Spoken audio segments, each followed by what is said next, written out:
Rowdy சிசிங் ராஜா என்கவுண்டரின் போது நடந்தது என்ன என்ற தகவல் வெளியாகியுள்ளது. சென்னை நீலாங்கரை பகுதியில் போலீசாரிடமிருந்து தப்ப முயன்ற ரவுடி சிசிங் ராஜா சுட்டுக் கொல்லப்பட்டார்.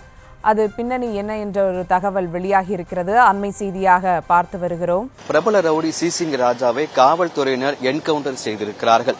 நாம் தற்பொழுது நின்று கொண்டிருக்கக்கூடிய இந்த அக்கரை பக்கிங்ஹாம் கால்வாய்க்கு பகுதிக்கு அருகேதான் இன்று அதிகாலை இந்த என்கவுண்டர் நடைபெற்றிருக்கிறது.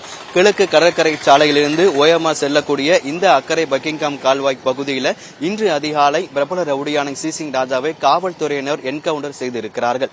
வேளச்சேரியில் துப்பாக்கியை காட்டி பணம் மிரட்டியதாக வழக்கில் கைது செய்யப்பட்ட சிசிங் ராஜாவை காவல்துறையினர் விசாரணை மேற்கொண்டிருக்கிறார்கள்.